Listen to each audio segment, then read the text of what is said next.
Welcome back everybody. So we are continuing on our series of true French home cooking and we're going to be exploring breakfast stuff. So when I say breakfast, what do you think? A lot of time comes to my mind, bacon and eggs, right? That's a common thing.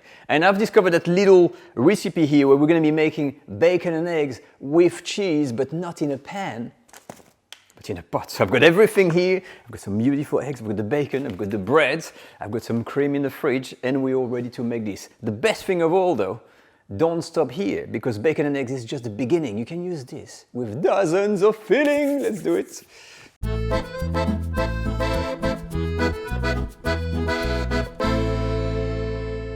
I'm absolutely loving that series and discovering all these new ways of making things. So what is it exactly? These bacon and eggs in a pot. All what it is, it's a savory custard, which is the mixture you use when you make a quiche, okay?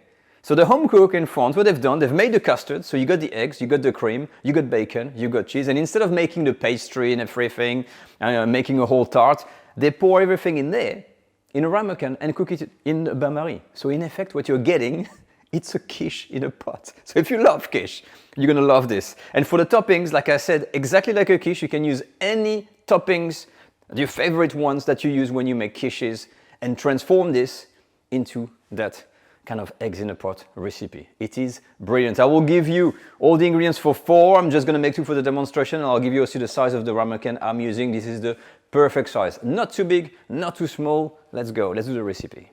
Step number 1, let's take care of the best thing in the world, which is the bacon. I just love bacon. And let me tell you one thing, bacon is not just bacon. Sometimes I buy it in the supermarket, I'm like, oh, it's gonna be bacon. No.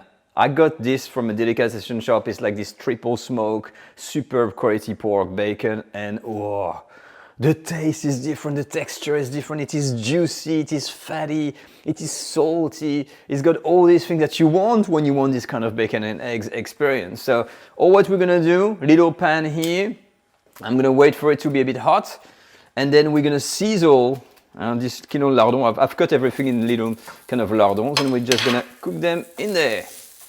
All done for me. I'm gonna reserve this on a plate covered with a paper towel.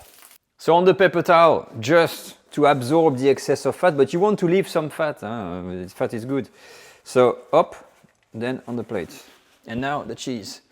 So the cheese, very simple, we just need to grate it. But sometimes the question we never ask is, well, how thin or how large the piece of cheese needs to be? It all depends on the experience that you want. Do you want stringy cheese? Do you want pieces of cheese still residing in your preparation? And how long it's going to be cooking? This is going to be cooking for 15 minutes.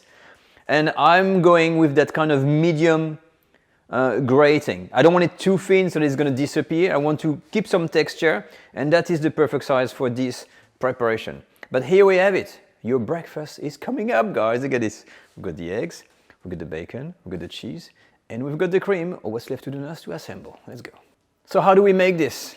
Very, very easy. 1 egg per person. I'm making 2 eggs for 2 people, 2 ramekins like this. So I've got my 2 eggs in a bowl. I'm gonna beat this into an omelette. And we're gonna start by making the custard. So we've got the cream. You'll find all the measurements in the video description or on the link from the recipe. But because it is a proper quiche-like mix, we've got milk and we've got cream as well, okay? So mix everything together. We're gonna follow by seasoning the whole lot. Good pinch of salt. Black pepper, that is up to you. And we mix again. So that's the base custard. And from here you can add any toppings you want. Roughly 1 tablespoon of something per egg. So here, there's 2 eggs. I've got the equivalent of 2 tablespoons of bacon, but you can put less or more. And same for the cheese. So this is like exactly like a quiche, okay? And once you're here, you mix the whole lot, and that's it. We are done. Our mixture is now ready. That's it. Now, of course, before we're gonna be pouring the mixture into here, we need to coat the ramekin with something. Starts with B. You would have guessed butter. Where would the French be without their butter? I wonder. We'd be in a cave crying, I think. Up. Like this, so all of them, any ramekin, coat with butter. Once you've coated the ramekin with butter, the last step is to simply take your lovely mixture, which is the custard. I'm going to try not to make a big mess. And you're going to fill everything almost to the top. You can go heavy on this, kind of 3/4 of the way. So I'm going to divide it. It should be just enough for 2. As you can see, it fits perfectly just this amount for 2 ramekins. And now we're going to prepare what's called the bain-marie, which is to cook this in a bath of hot water. A lot of people get stuck with this. Oh my God, the bain-marie, no, I'm not doing this, it's too complicated. Let me show you how easy that is. So what is a bain-marie? It's extremely simple. It's a way of cooking where you take a container, you put your recipient or whatever you want to cook inside it, and you're gonna fill the container with water 3/4 of the way up, and then cook this in the oven. This is gonna be cooking for 15 minutes. The thing not to do with a bain-marie, this is the big mistake everybody does, is to use cold water. Okay, if you use cold water, I'm putting my water, I'm gonna put this in my oven for 15 minutes. After 15 minutes, the water is gonna be barely warm and my eggs won't be cooked at all. And you're gonna think, oh, it doesn't work.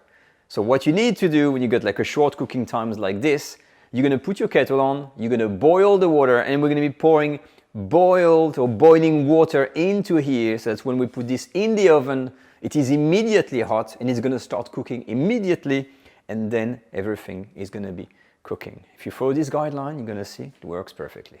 Before you're cooking this, make sure you preheat your oven at 200 degrees Celsius. You've got your boiling water, so let me grab it. And let me show you the do's and don'ts. Number 2, anytime you make a bain-marie, there's an order. It is first the recipient, then the preparation inside the recipient, followed by the water that you very carefully pour 3/4 of the way up. All done. So the thing you should not do is to take the recipient, pour the water, and then attempt to put your ramekin in, because you're gonna have too much water. When you put the recipient with the volume, it's gonna overflow, water's gonna come into there, it's gonna be a disaster. So the process is always the same. Container, the things you cook in then, and you finish with the water. My oven is ready. I'm gonna cook this for 15 minutes tops, and then we'll discover the results together. Ta-da! The breakfast is now served. I've set up my little table. I actually pan-fried some croutons, some bread in the fat of the bacon. To make it more delicious. And I've got here some extra bacon pieces in case we need it. So this is it. And when you take it out of the water, be careful not to splash any water into it. And all what you need to do now is to just eat it with a spoon. You can cut it. You could try to undish it, like, you know, put a knife around and undish it. But I'm just going to go like very simple and basic. So let's dig in. Okay, so I managed to sit down there. Yes, so let's try to, I don't know which way you're gonna see. Oh, look at that. So you see, it's cooked. Oh, but it's creamy in there. And you can take a big scoop, look at that. So that is how it looks like in there. You've got a slight creaminess at the bottom. It's perfectly seasoned. And you can just enjoy it just scoop by scoop. Ah, it's hot. Ah. And if you want, you know, you can serve this on toast and have a little toast like that. Ah, it's hot. Ah. So like I said, really, you know what? This is a quiche in a bowl. it's very good. Look at this. Let's dig a little bit more. You know, you get, so the amount of bacon, as you can see, if you want a bit more, no problem. You can sprinkle some extra bacon, have a spoonful of it for breakfast. Delicious. So to recap, if you're looking for something different when you make your bacon and eggs, now making them this way, it's brilliant. As you can see, you've got all the flavoring, it's creamy, and it's not eggy. The fact that you have got milk and cream and just the right amount of eggs, you have that really, you know, subtle custard that doesn't feel like you're eating like really eggs. So it's really good. It's almost like a flan. And like I said, the flavors, you can vary with anything you like. I'm eating this like this for breakfast because I'm hungry, but if you want, you can serve this for a light lunch with a side of salad. And you can have smaller ramekins if you want, or larger one for maybe a bigger presentation for 2 or 3 people. It is really up to you, and it's super versatile. Ah, that was good. And that completes our video again on the French home cooking, and I discovered again something that was super useful. So if you want to finish the video, I'll tell you there's a little tip that apparently you can also cook this in a microwave instead of using a meringue. I leave this for you to try at home. If you're a bit of a daredevil and a microwave masters, and leave me a comment in the comment section to see how you go. And as for me, I will see you next week for another French cooking video. Take care all. Bye bye.